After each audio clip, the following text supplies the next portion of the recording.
A few months ago, I made a decision to undertake something new in my life. To abstain from dating any girls for a short time and to ascertain what is going to happen. Like most men, from a really young age, the chase, seducing, meeting new girls, and maintaining current ones were the most focus of my life. Sure, I had other things happening, but also those things, like getting to the gym, making money, places I lived, all of these were also closely linked to me meeting girls and becoming better at it.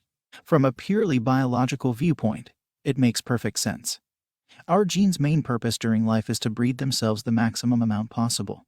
This is why once you get a woman and find yourself having sex, having an honest time together with her, there's a little pleasure that rewards you for some time and trouble. The nature of that pleasure is to fleet quickly, so you'll seek it again, and by that spreading your genes more and more. And this is often how we grind to a halt during this maze of continually seeking for the cheese at the top of the maze again and again and again. But if we elect to prevent for a second an appearance at this process, we discover that the quantity of actual pleasure and happiness we are becoming from this blind process is far smaller than all the suffering, pain, stress that this is often causing us. It's like exhumation, an endless hole within the ground seeking a treasure we'll never find. With this understanding, I even have checked out life and realized that the chase just doesn't add up if I would like to measure a lifetime of joy and happiness. So I deleted my Tinder, stopped watching girls publicly seeking their attention, lecture them, chasing them, etc., and basically just started doing my very own shit and to ascertain what is going to happen. Results: stress levels went down, anxiety went down, happiness went up. The inner core became stronger. Does that mean I'm getting to abstain from dating girls for the remainder of my life? Probably not. But it certainly takes the pressure, importance, and sense of urgency out of it. Monk mode may be a great phase to interact. You acquire a natural abundance mentality purely by disconnecting and resetting yourself. You channel patience and discipline that basically grounds you. Self-improvement may be a breeze, but monk mode only lasts goodbye, on the order of 6 minutes 24 months. As it subsides, confirm to stay and I fixed on your motivation, be present and conscious of your real-time experience. Women, the maximum amount of pain within the ass there, have a biological influence of keeping us sharp. Their hypergamy drives us to compete in dominance hierarchies. Competition with other men to be the simplest.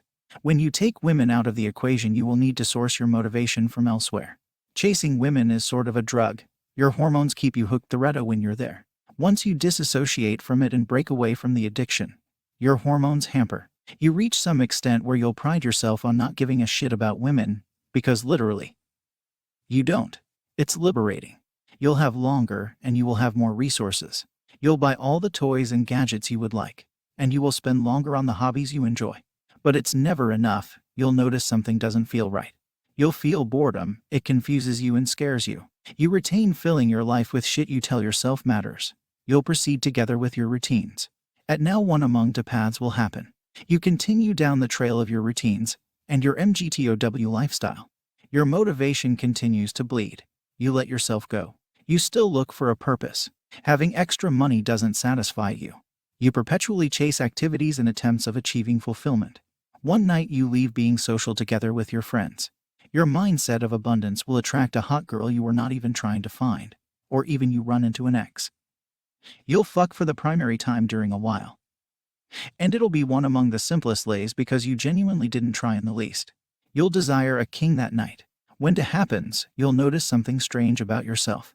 The hormones start raging up. You're hornier and begin brooding about sex more often. You notice your motivation climb. Something went off in your psyche and it feels good. You'll fantasize about women again. All of a sudden you provide a shit. It's going to anger or confuse you. Otherwise, you could even feel ashamed of it.